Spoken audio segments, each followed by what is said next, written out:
இன்றைய பதிவில் நாம் பார்க்க போகும் நரசிம்ம பெருமானின் ஸ்தோத்திரம் சாதாரண ஸ்தோத்திரம் அல்ல. இதை எழுதியது ஸ்ரீ வேதாந்த தேசிகராகும். வேதாந்த தேசிகர் என்பவர் சாக்ஷாத் லக்ஷ்மணரின் மறு அவதாரம் என நமது புராணங்கள் சொல்கின்றன. எவ்வாறு லக்ஷ்மணர் ராமருக்காக புகழ்பாடி ஸ்தோத்திரம் எழுதுவாரோ அதே போல லக்ஷ்மணர் மறு அவதாரம் எடுத்து நரசிம்மருக்காக எழுதிய ஸ்தோத்திரம் என நமது புராணங்கள் புகழ் பாடுகின்றன. அப்படிப்பட்ட அற்புதமான இந்த நரசிம்ம பெருமானின் ஸ்தோத்திரம் அனைவராலும் கேட்டுவிட முடியுமா என்றால் சந்தேகம்தான்.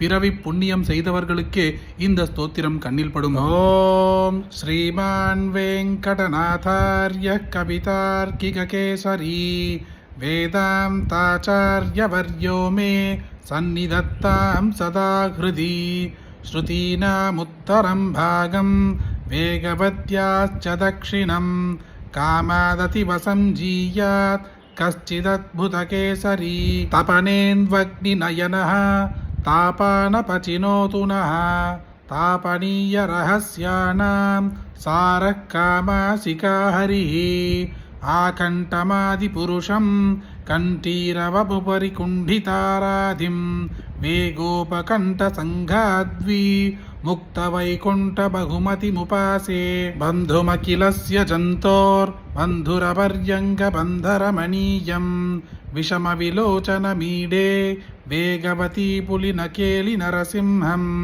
ஸ்வஸ்தானேஷு மருத்கணான் நியமயன் ஸ்வாதீன சர்வேந்திரியः பர்யங்கஸ்திரதாரண பிரகடித பிரத்யங்முகாவஸ்திதிः प्रायेण प्रणिपेदुषः प्रपरुसौ योगं निजं शिक्षयन् कामानातनुतातशेष जगतां कामासिका केसरी विकस्वरनकस्वरुक्षत हिरण्यवक्षस्थली निरर्कल विनिर्कल धृतिरसिन्धु सन्ध्यायिताः अवन्तु मदनासिका मनुज पञ्चवक्त्रस्य माम् अहं प्रथमिकामितः प्रकटिता हवाबाहवः सटापटलभीषणे सरभसाट्टहासोत्पटे स्फुरत्कृतिपरिस्फुटभ्रुकुटिकेऽपि वक्त्रे कृते कृपागपटकेसरीं तनुजटिं भदत्तस्तना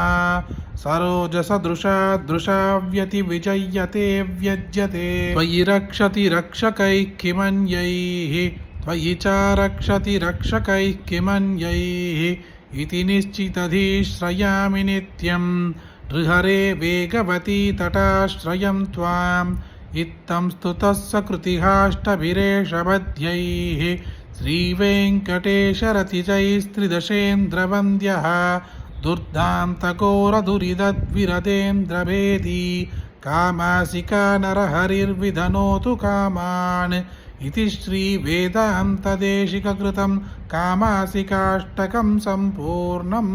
இந்திரனாலேயே அடைய முடியாத அளவிற்கான செல்வத்தை தரக்கூடியதும் பெரும் முனிவர்களும் யோகிகளும் வருடங்களாக தவம் செய்து கிடைக்காத புண்ணியத்தையும் மோட்ச பாக்கியத்தையும் தரக்கூடிய மகா அற்புதமான இந்த நரசிம்ம ஸ்தோத்திரத்தை காதால் கேட்பதே பெரும் பாக்கியம், கண்ணில் படுவதே புண்ணியம் செய்தவர்களுக்கு மட்டுமே சாத்தியம் என்று நமது சாஸ்திரங்கள் சொல்கின்றன.